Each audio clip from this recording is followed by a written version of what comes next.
ಹಿಂದುತ್ವದಿಂದ ಹೊಟ್ಟೆ ತುಂಬುವುದಿಲ್ಲಲ್ಲ ಬಡವರಿಗೆ. ಬಡವರಿಗೆ ಹೊಟ್ಟೆ ತುಂಬುವುದು 3 ಹೊತ್ತು ಊಟ ಇದ್ರೆ ಮಾತ್ರ. ಖಾಲಿ ಹಿಂದುತ್ವದ ಅಭಿಮಾನಿ ಇವತ್ತು ಈ ಸರಿ ವರ್ಕ್ ಆಗುದಿಲ್ಲ ಅಂತ. ಯಾಕಂದ್ರೆ ಜನರು ನೋಡಿ, ಒಂದ್ಸರಿ ನೋಡ್ತಾರೆ, 2 ಸರಿ ನೋಡ್ತಾರೆ, 3ನೇ ಸರಿ ಎಲ್ಲ ಗೊತ್ತಾಗುತ್ತೆ, ಯಾವಾಗಲೂ ಸುಳ್ಳು ಹೇಳ್ತಿರುವುದು ಗೊತ್ತಾಗುತ್ತೆ. ಮತ್ತೆ ಈ ಸರಿ ನೀವು ಯಾರು ಹೇಳಿದ್ರು ಮೋದಿ ಅಲ್ಲಿ, ಅದು ಮೋದಿ ಇಲ್ಲಿ ಬಂದು ಕೆಲಸ ಮಾಡುದಿಲ್ಲ. ಜನರನ್ನು ಮಂಕುಬೂದಿ ಎರಚಿ ಹಿಂದುತ್ವದ ಒಂದು ಅಮಾಲೆ ಏರಿಸಿ ಜನರನ್ನು ಇಲ್ಲಿ ಮಂಗ ಮಾಡ್ತಿದ್ದಾರೆ. ಏನಾದ್ರು ಮೋದಿ ಹೇಳ್ತಾರಲ್ವಾ, ಇಲ್ಲಿ ಏನು ಅಭಿವೃದ್ಧಿ ಉಂಟು ಅವ್ರದ್ದು? ಮೋದಿ ಸಾಧನೆ ಏನು? ಕೇಂದ್ರ ಸರ್ಕಾರ 10 ವರ್ಷ ಆಯ್ತು ಮೋದಿ ಸರ್ಕಾರ. ಗ್ಯಾಸ್ಗೆ ಎಷ್ಟಾಯ್ತು ರೇಟು, ಡೀಸೆಲ್ಗೆ, ಪೆಟ್ರೋಲ್ಗೆ. ಎಲೆಕ್ಷನ್ ಬರುವಾಗ 1 ರೂಪಾಯಿ 2 ರೂಪಾಯಿ ಕಡಿಮೆ ಮಾಡ್ತಾರೆ. ಈಗ ಗ್ಯಾಸ್ಗೆ 100 ರೂಪಾಯಿ ಪುನಃ ಜಾಸ್ತಿ ಮಾಡ್ತಾರೆ. ರೇಪ್ ಕೇಸ್ ಆಗ್ತದಲ್ಲ, ಸಾಧಾರಣ ಸೌಜನ್ಯ ಕೇಸಿಗೆ ಉಂಟಲ್ಲ, ಅಷ್ಟು ಇದಾಗ್ತಾ ಉಂಟು. ಎಲ್ಲರಿಗೆ ವಿಷಯ ಹೋಗಿದೆ ಅಲ್ಲಿ ತನಕ, ಇಲ್ಲಿವರೆಗೆ ನ್ಯಾಯ ಸಿಗ್ಲಿಲ್ಲ. ಯಾಕೆ? ದುಡ್ಡಿದವನಿಗೆ ಮಾತ್ರ ಇದು ಇಲ್ಲಿ ಇಂಡಿಯಾ.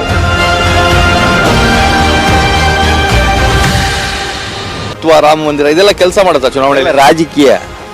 ರಾಜಕೀಯ ಹಿಂದೂ ಮುಸ್ಲಿಂ ಎಲ್ಲ ಮಾಡಿ ಜನವನ್ನು ಹಾಳು ಮಾಡುದು ಇಷ್ಟೇ ಬೇಡ.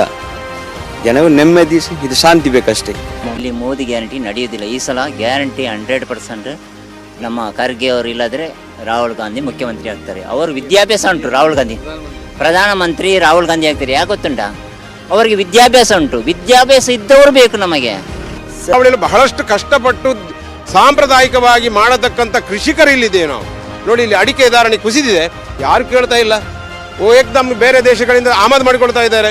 ನಾನು ಹೇಳಿದ್ರೆ ನಮ್ಮಲ್ಲಿ ಬೇಕಾದಷ್ಟು ಅಡಿಕೆ ಇದ್ದೇನೆ, ಒಳ್ಳೆ ರೀತಿಯಾದಂಥ ಅಡಿಕೆಯನ್ನು ನಾವು ಕೊಡ್ತಾ ಇದ್ದೇವೆ.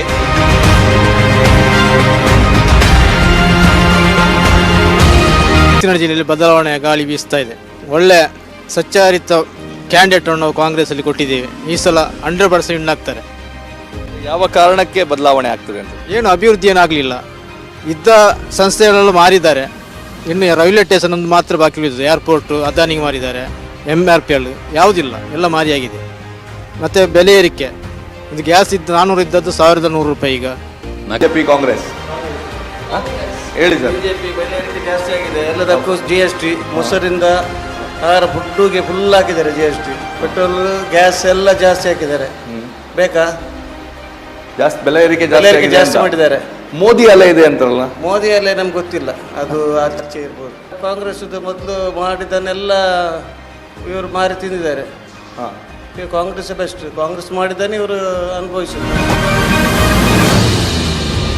15 ವರ್ಷ ಬಿಜೆಪಿಯ ಸಂಸದರು ಏನು ಮಾಡಲಿಲ್ಲ. ಇಲ್ಲಿ ನಳಿನ್ ಕುಮಾರ್ ಕಟೀಲ್ ಅವರು ಬದಲಾಯಿಸಿದಾರಲ್ಲ, ಈಗ ಬದಲಾಯಿಸಿದ್ರು. ಅವರನ್ನು ಬದಲಾಯಿಸಿದ್ರು. ಪಾರ್ಟಿ ಮಾಡಬೇಕಿತ್ತಲ್ವ, ಪಾರ್ಟಿ ಏನು ಮಾಡಲಿಲ್ಲ. ಕಾಂಗ್ರೆಸ್ಸಿನ ಕ್ಯಾಂಡಿಡೇಟ್ ಒಳ್ಳೆ ಕ್ಯಾಂಡಿಡೇಟ್, ಅವರು ಬರುವ ಚಾನ್ಸಸ್ ಇದೆ. ಮೋದಿಯಲ್ಲಿ 100% ಕಾಂಗ್ರೆಸ್ ಬರ್ತದೆ ಈ ಸಲ.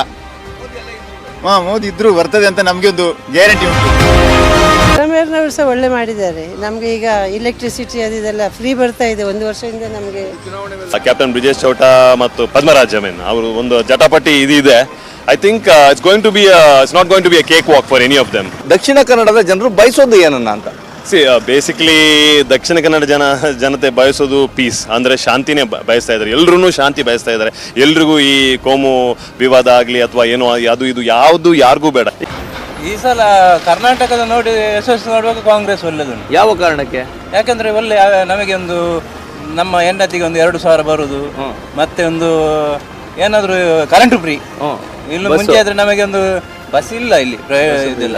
ಆದ್ರೂ ಬಸ್ ನಮಗೆ ಅದು ತುಂಬಾ ಅನುಕೂಲ ಆಯ್ತು. ಕರೆಂಟ್ ಈ ಸೆಕೆ ಹೊತ್ತಿಗೆ ನಮಗೆ ಎಷ್ಟು ಸಹ ಯೂಸ್ ಮಾಡ್ಬೋದು.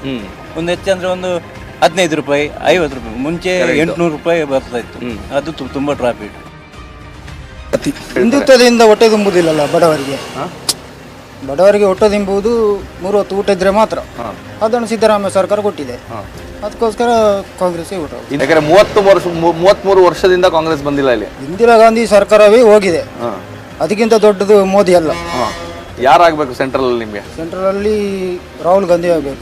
ಬೇಕಾಗಿದ್ದು ಸ್ಥಳೀಯವರು ಸರಿ ಇದ್ರೆ ಸರಿ, ಇಲ್ಲಾದ್ರೆ ಮೇಲೆ ಎಂತ ಮಾಡುದು. 1 ಲಕ್ಷ ಆದರೂ ಪದ್ಮರಾಜ್ ಪಾಸ್.